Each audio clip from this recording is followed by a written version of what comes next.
여러분 안녕히 주무셨습니까? 가장 빠르게 만나는 글로벌 뉴스 분석, 굿모닝 530 글로벌 이주호입니다. 미국 증시가 지난 밤 사이에 3대 지수 모두 1% 안팎의 하락으로 마감됐습니다. 몇 가지 이유가 있었는데요. 그동안 증시가 많이 올랐다는 것에 대한 부담감, 상승에 대한 부담감이 가장 첫 번째로 작용을 했을 거고요. 그리고 이 미국이 중국 소셜 미디어 앱 가운데 하나인 틱톡을 비롯해서 몇몇 이 중국 관련 애플리케이션을 사용하지 못하게 하는 방안을 검토하고 있다는 소식이 들려오면서 미중 간의 갈등이 다시 한번 불거지는 것이 아니냐는 우려가 또 시장의 악재로 작용을 했습니다. 또 한 가지가 코로나19의 재확산 우려죠. 코로나19 확진자 수가 지속적으로 늘어나고 있다는 점이 시장의 부담 요인으로 작용을 했는데 그러다 보니까 지난 5월 미국에서 일자리가 650만 개 다시 생겨났다고 합니다.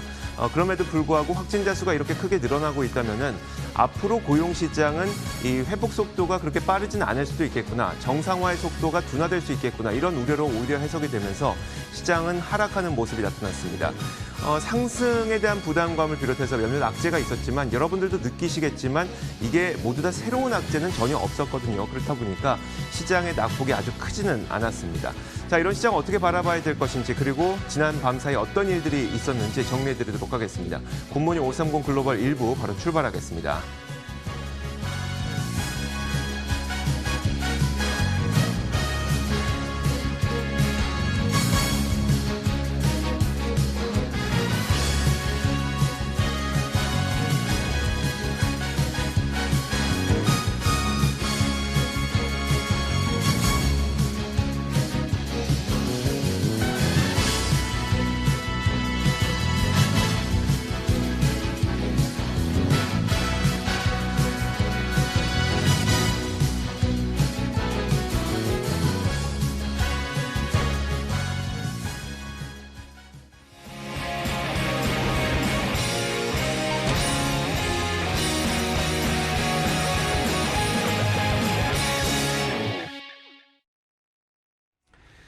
미국 증시 마감 동향부터 확인해 보도록 하겠습니다. 클로징 벨 나옵니다. 장혜진 앵커 3대 지수가 어떻게 마감됐는지 정리해 볼까요? 네, 현지 시간 7일 미국 3대 지수는 일제히 하락 마감했습니다.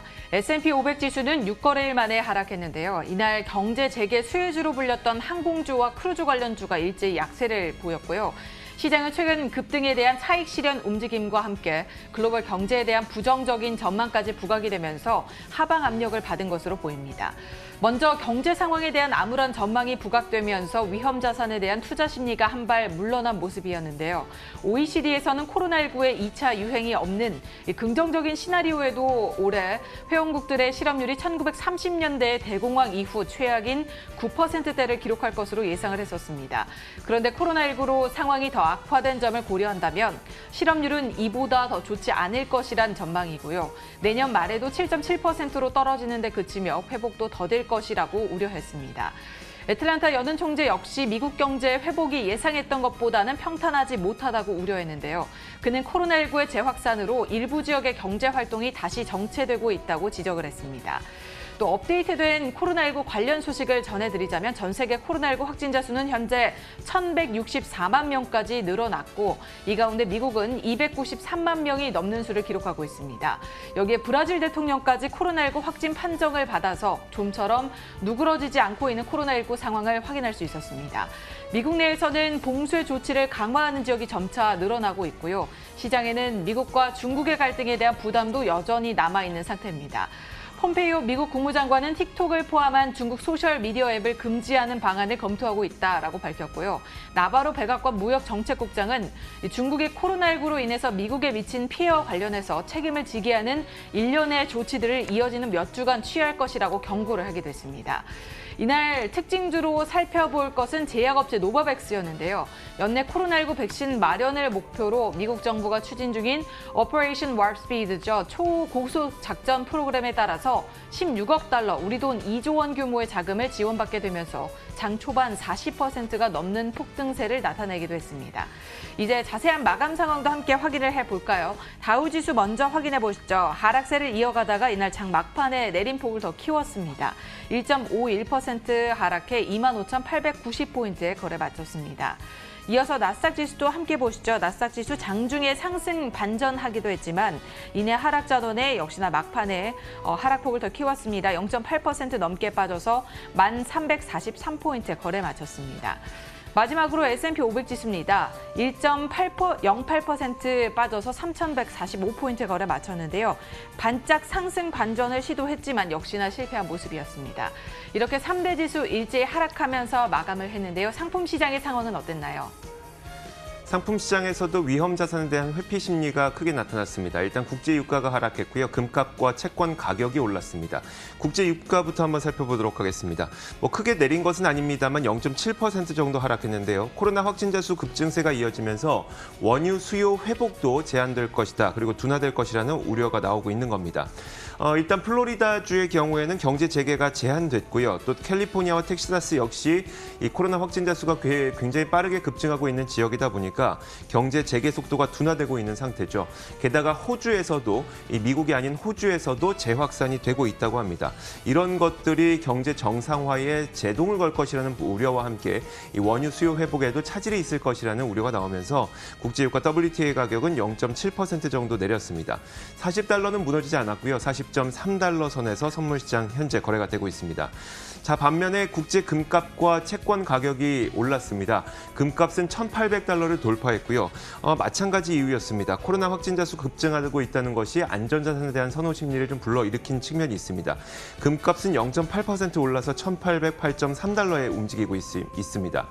자, 이어서 국채금리 마찬가지로 이 채권 가격이 오르다 보니까 국채금리, 10년물 국채금리는 하락했습니다.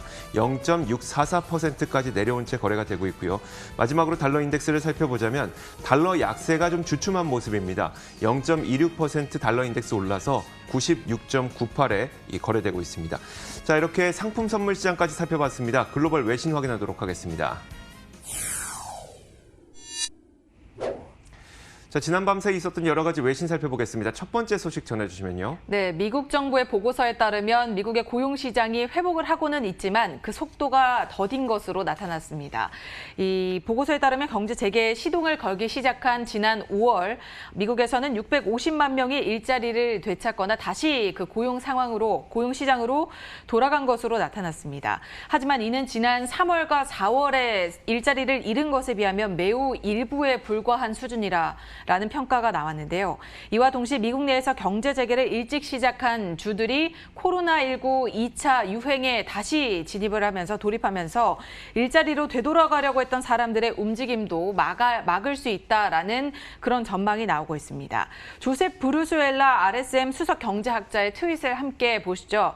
이 트윗을 보시면 채용 공고 인원 대비 실업자 수는 3.89명, 거의 4명에 가깝다는 통계 결과가 나왔습니다. 이 말은 일자리 하나당 4명의 실직자가 몰려들고 있어서 나머지 3명 같은 경우에는 여전히 일자리가 없는 상황이라는 해석을 해볼 수 있는 것인데요. 2008년에 대공황 때 정점을 찍다가 2020년까지는 이 회복하는 추세를 보였는데 2020년에 코로나19를 겪으면서 이 실업률이 다시 치솟는 것을 확인을 할 수 있었습니다. 또 이날 발표된 지표로 확인을 해보면 지난 5월에 미국의 채용 공고는 증가한 것으로 나타나긴 했습니다. 하지만 그 속도가 더딘 것으로 보여졌는데요. 최근 미국에서 코로나19 재유행이 점차 확산되면서 이러한 회복 국면을 유지해나기 어려울 것이란 전망이 많이 나오고 있고요. 회사들이 경제가 얼마나 빨리 회복할 수 있는지를 가늠하기 어렵기 때문에 다시 일자리를 열어서 사람들을 고용하기는 어려울 수도 있다라는 그런 분석들이 나오고 있습니다. 많은 경제학자들은 실업률이 연말까지는 10% 또는 그 이상으로 유지될 수 있다라는 전망을 내놓기도 했습니다. 자, 미국 내 코로나19 확진자 수가 급증하고 있는 가운데서도 트럼프 행정부는 올 가을부터는 학교 재개 방안을 강행할 방침인 것으로 알려졌습니다. 지난 월요일에 그러다 보니까 트럼프 대통령은 반드시 올 가을부터는 학교가 재개돼야 된다라고 얘기를 하기도 했죠. 로이터는 기업들과 보수단체들도 부모들이 일자리로 복귀해서 미국 경제를 정상화시키기 위해서는 학교에 다시 재개가 반드시 필요하다는 입장이고요. CDC 역시도 마찬가지입니다. 있습니다. 질병통제예방센터인 CDC 역시 코로나19가 상존한다고 하더라도 적절한 조치를 수반한 학교의 재개는 반드시 필요하다, 이렇게 설명을 하고 있습니다. 학교 재개를 둘러싸고 사실 미국은 양분되어 있는 양상인데요. 일단 그 공화당 소속의 주지사가 있는 플로리다주는 이 지역도 코로나19 확진자가 급증하고 있는 지역인데 가을부터는 아이들이 학교에 가도록 하는 행정명령을 내렸고요.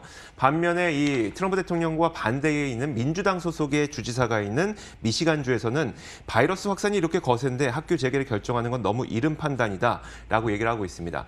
자, 물론 양분되어 있긴 하고 그리고 코로나19 확산세가 좀 거세긴 합니다만 물론 심리적으로는 이렇게 확진자가 급증하는 와중에 이래도 되나 싶긴 한데 경제활동 재개 그리고 정상화를 위한 노력이라는 측면에서는 긍정적으로 보이기도 합니다.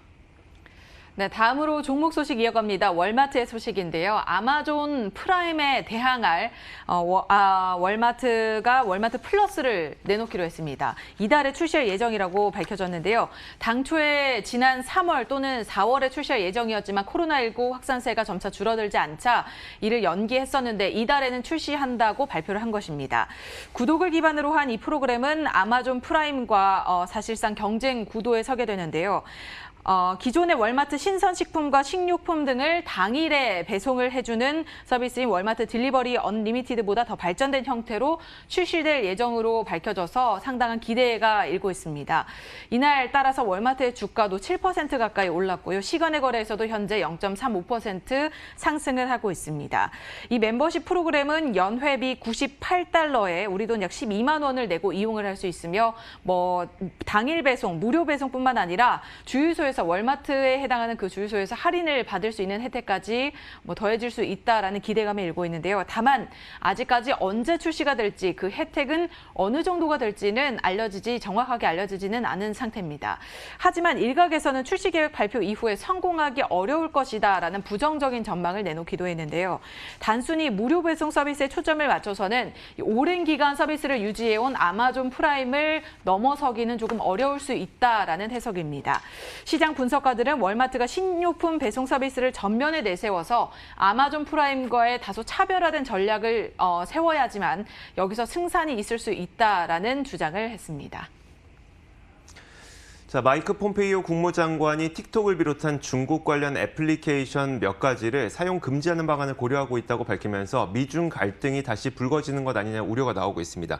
하지만 이 덕분에 스냅챗이라는 소셜미디어 애플리케이션을 갖고 있는 스냅의 경우에는 경쟁 구도가 완화된다는 측면에서 주가가 또 지난 밤사이 급등하기도 했었는데요. 어떤 일들이 있었는지 한번 살펴보도록 하겠습니다. 틱톡은 제2의 화웨이가 될 수도 있다는 말이 나올 정도인데 왜 틱톡의 사용 금지를 고려하고 있을까요? 일단 대수롭지 않게 생각할 수도 있겠지만 틱톡을 미국인들이 사용을 하게 되면 미국인들의 개인정보가 중국 베이징 공산당으로 넘어갈 수 있다는 우려를 내놓고 있는 거고요. 폭스뉴스와의 인터뷰에서 이 폼페이오 장관은 우리는 이를 매우 심각하게 바라보고 있다면서 틱톡뿐만 아니라 다른 중국 소셜미디어 앱까지도 사용 금지하는 방안을 고려하고 있다고 밝혔습니다. 사실 인도의 경우에는 지난주에 이미 틱톡 사용을 인도에서 금지를 했습니다. 근데 이게 한눈에 볼 수 있듯이 인도는 얼마 전에 중국과의 접경 지역에서 군인 몇 명이 사망할 정도로 이 마찰이 있었었죠. 게다가 미국도 중국과 외교적 마찰을 빚고 있는 국가 가운데 하나고요. 여러분들 한눈에 보시는 것처럼 사실 정치적인 어떤 카드라고도 볼 수가 있습니다. 또 반면 틱톡에서는 중국 모기업을 갖고 있지만 모기업인 바이트댄스와는 거리를 두기 위한 부단한 노력을 해왔는데 CEO로 전 디즈니 CEO를 영입하기도 했고요. 또 미국 사용자 데이터는 미국에 보관하고 있고 백업은 싱가포르에 있기 때문에 문제가 없다는 입장이지만 트럼프 행정부는 전혀 그렇게 보고 있지 않습니다. 폼페이오 장관은 중국 공산당의 개인정보를 넘겨주고 싶다면 틱톡을 사용하라라고 얘기를 할 정도인데 모건 스탠리에서는 이 덕분에 스냅챗과 페이스북 같은 소셜미디어 업체들의 경쟁 환경이 완화되고 있다고 설명을 하기도 했습니다. 자, 이렇게 글로벌 뉴스 살펴봤습니다. 맨해튼 나우 이어가도록 하겠습니다.